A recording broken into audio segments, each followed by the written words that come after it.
Greetings, young navigators. I am King Thorne the Thoughtful. We're so glad you're back. We found the all-seeing eye of New York, but we still need to find the true north compass and the tablet of topographic secrets to complete the Grand Atlas of New York.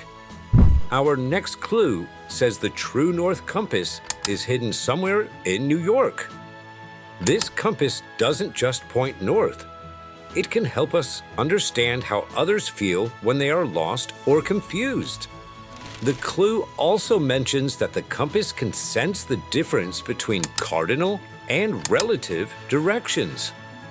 The council believes that if we can master the art of direction and truly understand location, we might be able to find the true north compass. Are you ready to master the art of direction and find the true north compass? Let the adventure begin. In today's adventure, we shall learn about relative location and how it helps us understand others.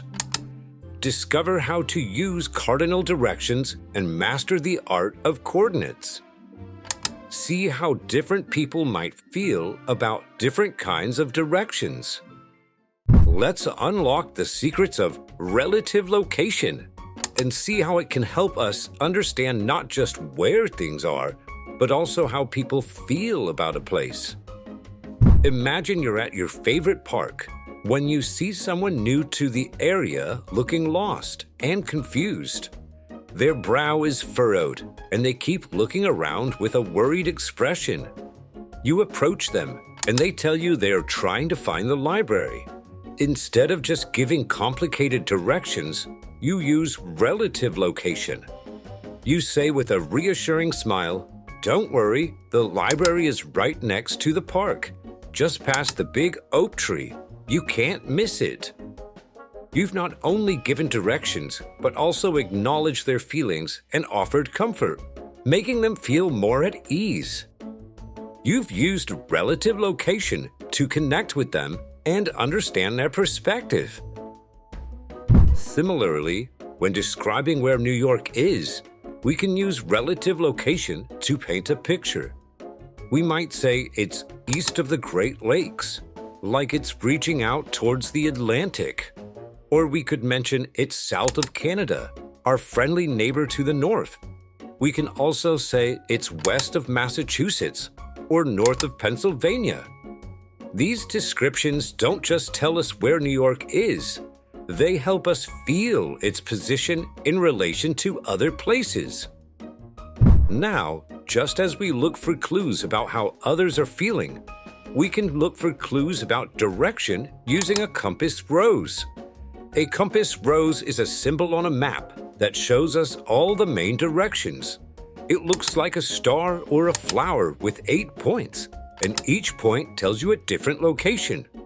The 4 main points are called cardinal directions. North, N, at the top. South, S, at the bottom. East, E, on the right. West, W, on the left. Between these main directions are 4 more points called intermediate directions. Northeast, NE, between north and east.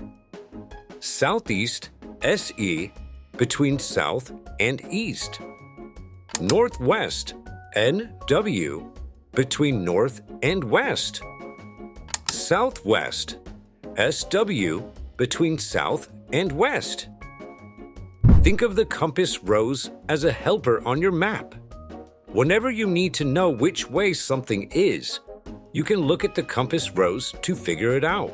For example, if you're looking at a map and want to know which way to go to reach a park, you can use the compass rose to see if the park is north of you, southeast of you, or in any direction.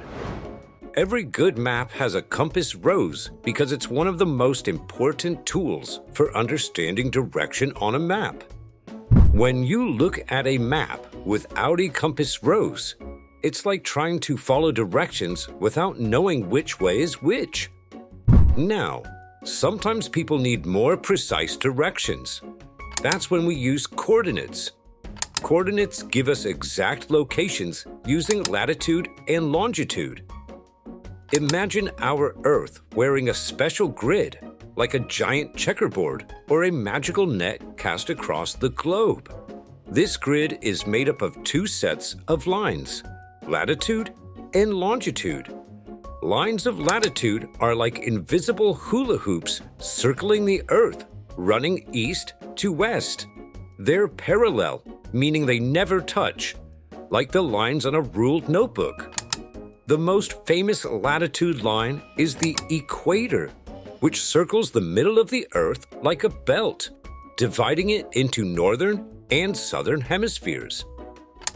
Lines of longitude, on the other hand, are like the lines on a basketball, running north to south and meeting at the poles. They're not parallel. The main longitude line is called the prime meridian, and it runs through a place called Greenwich, England, serving as the starting point for measuring distances east and west. Now, here's the magic. Where these latitude and longitude lines meet, they create a unique address for every single place on Earth. It's like a secret code that tells us exactly where something is located.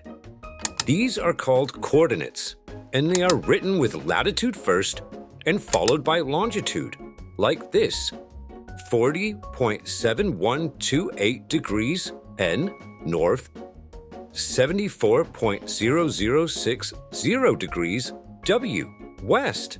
That's the address of New York City. Now for our quiz.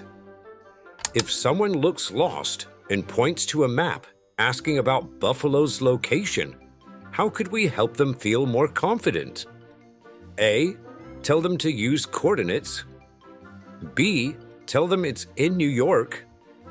C. Kindly tell them that Buffalo is west of Syracuse and north of Pennsylvania. D. Ignore them. The answer is C. We could kindly tell them that Buffalo is west of Syracuse and north of Pennsylvania. A pilot and a tourist both need to find Albany, New York. Which statement best explains why they might need different types of directions? A.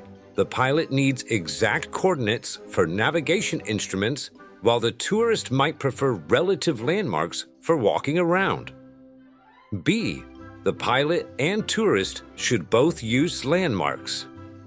C. The pilot and tourist should both use coordinates. D. Direction type doesn't matter as long as they reach Albany. The answer is A. Different situations call for different types of directions.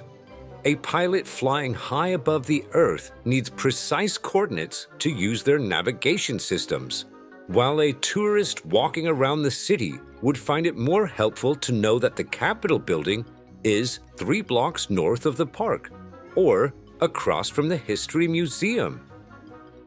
Oh, my direction experts, do you know what time it is? It's time to earn the Argo Star, but I can't do it without you. Are you ready to become location masters? To earn it, you'll need to complete 3 direction challenges. Are you ready? Challenge number 1. Take out your notebook and draw a simple compass rose. Label all 8 directions correctly. The 4 cardinal directions, N, S, E, W. The 4 intermediate directions, N, E, S, E, N, W, S, W.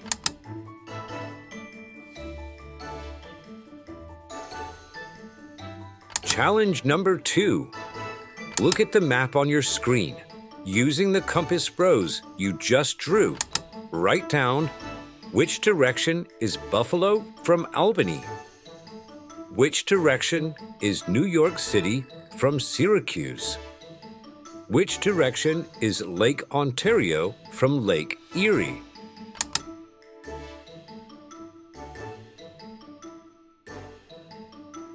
Challenge number 3. Using your knowledge of directions, write simple instructions to get from your classroom to the school cafeteria and your home to your favorite local place, and use at least 2 different directions in each set of instructions.